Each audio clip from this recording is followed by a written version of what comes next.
नमस्कार, मी प्रशांत कदम. महाराष्ट्राच्या राजकारणातली एक अत्यंत इंटरेस्टिंग घडामोड काल घडली. भाजपमध्ये जर एखादा नेता नाराज असेल, तर त्याची नाराजी सहसा अशी जाहीरपणे प्रकट होत नाही आणि त्यातही जर तो नेता मूळचा भाजपच्या मुशीत तयार झालेला असेल, तर ही गोष्ट आणखीन दुरापास्त असते. पण काल हे घडलं किरीट सोमय्यांच्या बाबतीत. ज्या किरीट सोमय्यांचा चेहरा भ्रष्टाचार विरोधी कारवायांचा चेहरा म्हणून भाजप वापरत होतं, त्याच किरीट सोमय्यांना आपल्याच पक्षाच्या नेत्यांना जाहीरपणे सांगावं लागलं की माझी अशी अवमानना करू नका आणि तुम्ही देत असलेलं प्रचार समितीचं सदस्यपद स्वीकारायला मी तयार नाहीये. एरवी एखाद्या पक्षाचा हा निर्णय म्हणून आपण कदाचित सोडून दिला असता विषय, तो आपल्या व्हिडिओचा विषय ठरला देखील नसता. पण हा विषय केवळ किरीट सोमय्यांचा नाहीये. जर भाजपनं या सगळ्या प्रकरणामध्ये भ्रष्टाचार विरोधी कारवायांच्या बद्दल एक वातावरण तयार करून किरीट सोमय्यांचा केवळ वापर करून घेतला असेल, त्यांची अवमानना आता होत असेल पक्षामध्ये, तर हा वापर केवळ किरीट सोमय्यांचा नाहीये, तो तुमच्या माझ्यासारख्या सामान्यांचा देखील आहे, ज्यांना अशा कहाण्यांच्यावरती विश्वास वाटतो. कारण आपण पुन्हा कधीच विचारत नाही की किरीट सोमय्यांनी ज्या ज्या नेत्यांवरती आरोप केलं त्यांचे पुढे नेमकं काय झालं. आज असे अनेक नेते आहेत की ज्या नेत्यांच्या विरोधात किरीट सोमय्या हे अगदी हातोडा घेऊन धावत होते, भ्रष्टाचार विरोधी पुरावे दाखल करण्यासाठी अगदी पोलीस स्टेशनमध्ये जाऊन ठिय्या मांडत होते, तेच नेते आज सत्तेमध्ये आहेत आणि किरीट सोमय्यांना आपल्याच पक्षाला जाहीरपणे पत्र लिहून कळवावं लागतंय की माझी अशी अवमानना करू नका. काल किरीट सोमय्यांनी जे पत्र लिहिलेलं आहे, ते पत्र लिहिलंय त्यांनी पक्षाचे भाजपचे जे निवडणूक प्रचार समितीचे अध्यक्ष आहेत रावसाहेब दानवे त्यांना. आणि या पत्रातली एक एक ओळ किरीट सोमय्या यांच्या मनातली वेदना स्पष्ट करणारी आहे.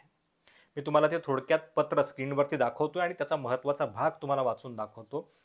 एकतर किरीट सोमय्या लिहितायत, प्रिय रावसाहेब, आपण महाराष्ट्र विधानसभा निवडणुकीसाठी निवडणूक आयोग संपर्क प्रमुख म्हणून माझ्या नावाची मला न विचारता घोषणा केली, ही पद्धत चुकीची आहे, मला अमान्य आहे. आपण यासाठी कोणाची तरी नियुक्ती करावी.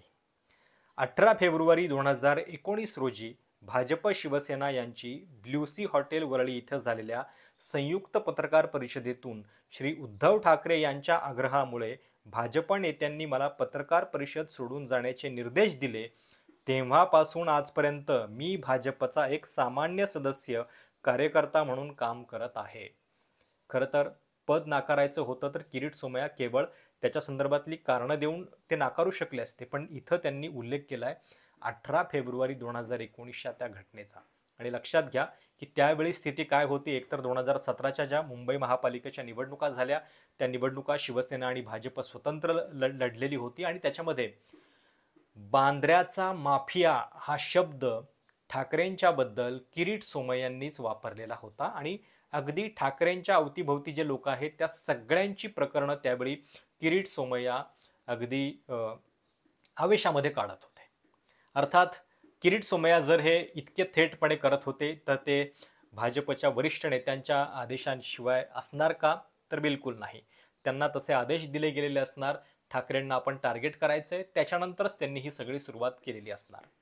पण अर्थातच ठाकरेंचा हा राग जो होता तो किरीट सोमय्यांना नंतर चांगलाच भोवलेला होता. 2019च्या लोकसभा निवडणुकीवेळी किरीट सोमय्या यांना तिकीट सुद्धा मिळालेलं नव्हतं. ईशान्य मुंबईची ती जागा जी आहे ती त्यावेळी भाजपनं मनोज कोटक यांना दिलेली होती. त्याचं पुढं काय होणार आहे त्या जागेचं ते आपण नंतर बघू. पण याच पत्रामध्ये पुढं किरीट सोमय्या लिहितात, मधल्या काळामध्ये ठाकरे सरकारचे घोटाळे काढण्याची जबाबदारी मी स्वीकारली. माझ्यावर 3 वेळा जीवघेणे हल्ले झाले, तरीही मी जबाबदारी पार पाडली. आता ही पण गोष्ट इंटरेस्टिंग आहे की महाविकास आघाडी सरकारच्या काळामध्ये माझ्यावरती जी जबाबदारी देण्यात आलेली होती घोटाळे काढण्याची, ती मी स्वीकारलेली होती आणि माझ्यावर 3 वेळा हल्ले झाले, त्याच्यानंतर मी जबाबदारी पार पाडली. गेली 5.5 वर्ष सामान्य सदस्य म्हणून आपण माझ्यावर प्रेम करत आहात, ते पुरेसे आहे. आता खरं तर किरीट सोमय्या मुंबईतल्या मुलुंडचे आहेत, ते पुण्याचे नाही आहेत, पण इतका तिखट टोमणा अगदी पुणेकरांच्या शैलीतला आहे की गेली 5.5 वर्ष सामान्य सदस्य म्हणून आपण माझ्यावर प्रेम करत आहात, ते पुरेसं आहे. किरीट सोमय्यांना इथं सांगायचं आहे की गेल्या 5.5 वर्षांपासून पक्षानं मला काहीही दिलेलं नाहीये. एकतर लोकसभा निवडणुकीचं तिकीट कापलं, त्याच्यानंतर पुन्हा त्यांना आत्ता 2024ला सुद्धा संधी मिळाली नाही, ज्यावेळी शिवसेना आणि भाजप एकत्रित युतीचा काही सवालच नव्हता. त्याच्या आधी कित्येक वेळा राज्यसभेसाठीची संधी होती आणि भाजपची इतकी मोठी सत्ता आहे केंद्रात, राज्यात, त्याच्यानंतर देण्यासारखं भरपूर असताना सुद्धा आपल्याला दिलं गेलेलं नाहीये. याची खंत कदाचित किरीट सोमय्या यांच्या या विधानातून दिसते. आणि राज्यसभेसाठी भाजपनं कोणाकोणाचा विचार केला? अगदी अशोक चव्हाण जे 2 दिवसांपूर्वी त्यांच्या पक्षामध्ये आले, त्यांना प्रवेश करून भाजपनं थेट राज्यसभेवरती पाठवलेलं आहे. पण आपल्या नावाचा विचार झालेला नाहीये, याची खंत किरीट सोमय्यांना दिसते. आणि म्हणून त्यांनी लिहिलंय की आपल्या या समितीचा मी सदस्य नाही. आपण व प्रदेशाध्यक्षांना पुन्हा अशा प्रकारची अवमानास्पद वागणूक देऊ नये अशी विनंती करतो. आणि हे जाहीरपणे त्यांनी आपल्या ट्विटरवरती आधी टाकलेलं होतं पत्र. आणि त्याच्यानंतर अर्थातच एक नवीन यादी जी आहे ती भाजपला जाहीर करावी लागली. आता किरीट सोमय्या यांचं हे म्हणजे नाव जे आहे त्या भाजपच्या प्रचार समितीमध्ये ते कितव्या नंबरला होतं ते बघा. चुनाव आयोग संपर्क प्रमुख म्हणून त्या सगळ्या व्यवस्थापन समितीच्या अगदी शेवटी किरीट सोमय्या यांचं नाव होतं.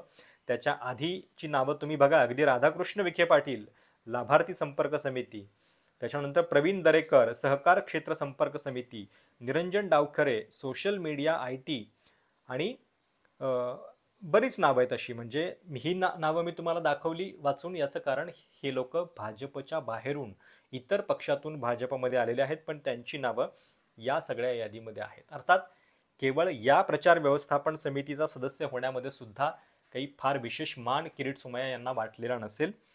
पण गेल्या 4-5 वर्षांपासून महाराष्ट्रात जे राजकारण झालंय, अगदी अनेक नेत्यांच्या रिसॉर्टवरती हातोडा टाकण्यासाठी किरीट सोमय्या गेलेले होते.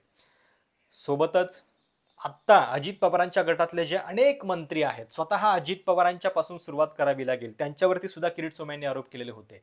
छगन भुजबळांच्यावरती आरोप केले, हसन मुश्रीफांच्यावरती आरोप केले, सुनील तटकरे यांच्यावरती आरोप केले होते. यातले 3 जण तर आता थेट या सरकारमध्ये मंत्री आहेत भाजपच्या मदतीनं. सोबतच ज्या मुंबईमध्ये किरीट सोमय्यांना तिकीट मिळत नाही, त्याच मुंबईमध्ये भाजपच्याच मदतीने शिवसेना शिंदे गटाचे रवींद्र वायकर, की ज्यांच्या अगदी भ्रष्टाचाराची यादी काढत किरीट सोमय्या फिरत होते, त्यांना सुद्धा तिकीट मिळून ते खासदार झाले. पण किरीट सोमय्या मात्र अजूनही पक्षाकडून आपल्याला काय मिळतंय या प्रतीक्षेमध्ये आहेत. आणि खरोखर म्हणजे की मी म्हटलं तसं सुरुवातीला की हा एखाद्या पक्षाचा विषय म्हणून आपण कदाचित सोडून दिला असता, याच्यामध्ये व्हिडिओ नसता केला, पण आपल्याला बोलावं लागतंय कारण हा मुद्दा भ्रष्टाचार विरोधी एक वातावरण किंवा नेत्यांच्या भ्रष्टाचाराच्या संकल्पनांच्या विरोधात आम्ही लढतो आहोत असं दाखवण्याचा प्रयत्न ज्यावेळी होत असतो त्यावेळी तो किती खरा. आणि जर पक्षालाच त्याच्यामध्ये काही विशेष वाटत नाही योगदान, की या भ्रष्टाचारी नेत्यांची केसेस किरीट सोमय्यांनी उघडून दिली किंवा त्याच्यामुळं त्याला वाचा फुटली, जनतेचा एवढा मोठा पैसा जो आहे तो लुटायचा थांबला, हे जर त्या पक्षालाच वाटत नाहीये, त्याचं योगदान त्यांच्यासाठी संपलेलं आहे, ते केवळ तात्कालिक होतं, तर याचा अर्थ ही किरीट सोमय्यांची फसवणूक नाहीये. मी पुन्हा सांगतोय, ही किरीट सोमय्यांची नव्हे, तर ही सगळ्या सामान्य जनतेची फसवणूक आहे.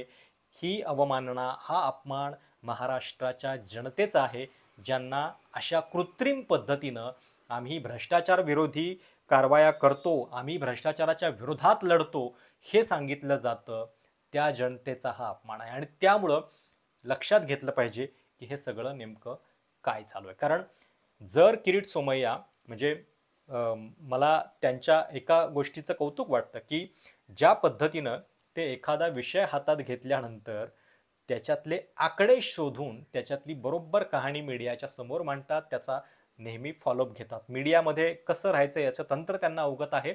आणि एखाद्याची जर भ्रष्टाचाराची केस हाताळायची ठरवली तर त्याचा पुरेपूर फॉलोअप ते करत असतात. अर्थात राजकीयदृष्ट्या राजकीय पक्षांना अशा लोकांची गरज असते, पण मुद्दा तो आहे की या भ्रष्टाचार विरोधी केसेसच्या विरोधात किंवा त्या नेत्यांच्या विरोधात लढण्याचं हे सगळे पक्ष नाटक करत असतात का? आणि तुम्ही हे लक्षात घ्या, भाजपनं 2019च्या निवडणुकांमध्ये काही चुका महाराष्ट्रात केलेल्या होत्या. त्या सगळ्यांना जवळपास परत संधी मिळाली आहे. विनोद तावडे त्यांचं दिल्लीमध्ये पुनर्वसन झालंय. पंकजा मुंडे आत्ता परत शेवटी लोकसभेला तिकीट मिळालं, त्या पराभूत झाल्या, पण पराभूत झाल्यानंतर लगेचच चूक सुधारली आणि आता त्यांना परत राज्यसभा दिली आहे. चंद्रशेखर बावनकुळे जे आत्ता प्रदेशाध्यक्ष आहेत, त्यांच्या बाबतीत सुद्धा ही चूक भाजपनं केलेली होती, पण त्यांना थेट प्रदेशाध्यक्ष करण्यात आलं. फक्त किरीट सोमय्या यांचा मात्र नंबर कधी लागला नाही गेल्या 5.5 वर्षांच्या या पुनर्वसनाच्या यादीमध्ये. आताचं थोडंसं लोकल पॉलिटिक्स हे आहे की ईशान्य मुंबईमध्ये जे आत्ता मिहीर कोटेचा म्हणून भाजपचे उमेदवार होते, ते मूळचे मुलुंडचे आमदार पण आहेत, जिथं आधी किरीट सोमय्या आमदार होते. आता मिहीर कोटेच्या खासदारकीची निवडणूक हारलेले आहेत, त्यामुळे कदाचित विधानसभेला ते स्वतः परत उभे राहतील आणि म्हणून मुलुंड विधानसभेवरचा सुद्धा दावा किरीट सोमय्या यांना स्वतःसाठी किंवा त्यांचा जो मुलगा आहे नील सोमय्या यांच्यासाठी कदाचित मागता येईल का, याच्याबद्दलच्या सुद्धा चर्चा सुरू आहेत आणि म्हणून कदाचित ही नाराजी जी आहे ती इतक्या उघडपणे समोर आलेली असावी. किरीट सोमय्या म्हणजे ज्या भाजपनं जेव्हा पाहिजे तेव्हा, म्हणजे ज्यावेळी एकत्रित होते सरकारमध्ये, त्यावेळी सुद्धा ठाकरेंच्या विरोधात किरीट सोमय्यांचा वापर झाला. नंतर महाविकास आघाडीचं सरकार आलं, त्यावेळी सुद्धा इतके सगळे पक्ष एकत्रित असताना किरीट सोमय्या एका नेत्याचं प्रकरण बाहेर काढत होते. ईडी, सीबीआय देशामध्ये जवळपास सगळं काम महाराष्ट्रातच आहे अशा पद्धतीनं कारवाया करत होती आणि त्याच नेत्याला पक्षाकडून मात्र अशा पद्धतीनं काहीच सन्मान किंवा त्यांचा आता वापर संपलेला आहे अशा पद्धतीचा संदेश दिला जातोय. आणि म्हणून हा संदेश केवळ किरीट सोमय्यांसाठीचा नाहीये, हा तुमच्यासाठी सुद्धा आहे. आणि गेल्या 10 वर्षामधली भाजपची वाटचाल बघा, राज्यात आणि केंद्रात दोन्ही ठिकाणी त्यांची सत्ता आहे, पण याच भाजपचे निष्ठावान कार्यकर्ते असलेले माधव भंडारी उपेक्षित आहेत. सोबतच काल परवाच आपण आपल्या चॅनलसाठी सुद्धा मुलाखत घेतली समरजित सिंह घाडगे, जे युवा नेते आहेत, सहकारातले नेते आहेत आणि आधी फारशा कुठल्या पक्षांचा प्रवेश करून आलेले नाही आहेत, भाजपमध्ये आलेले होते 2016 मध्ये, पण आता तोच पक्ष आपल्याला न्याय देऊ शकत नाही, कारण तिथं आता इतरांची गर्दी झाली आहे. म्हणून भाजप सोडतायत, तुतारी हातात घेतायत आणि इथं किरीट सोमय्यांसारख्या नेत्याला आपल्याच पक्षाच्या नेत्यांना जाहीरपणे पत्र लिहून कळवावं लागतंय. अर्थात किरीट सोमय्यांना ही संधी का दिली जात नाहीये, याच्या पाठीमागं स्टेट लीडरशिप आहे की दिल्लीतली लीडरशिप, दिल्लीतल्या कोणाचा त्यांच्यावरती राग आहे, याची एक खमंग चर्चा राजकीय वर्तुळामध्ये सुरू असतेच. पण तो विषय जरी पॉलिटिकल असला तरी इथं किरीट सोमय्यांच्या बाबतीत जे झालंय ते एकूणच भ्रष्टाचार विरोधी कारवायांच्या बद्दल आपले नेते किंवा भाजपसारखे पक्ष ज्या पद्धतीचा दावा करतात, तितके ते खरोखर सिरियस आहेत का, हा प्रश्न याच्यातून उपस्थित होतो. तुम्हाला काय वाटतंय? किरीट सोमय्यांच्या बाबतीत जे झालं त्याच्याबद्दल तुमची कमेंट काय आहे नक्की कळवा. चॅनल सबस्क्राईब केलं नसेल तर आवर्जून करा. धन्यवाद.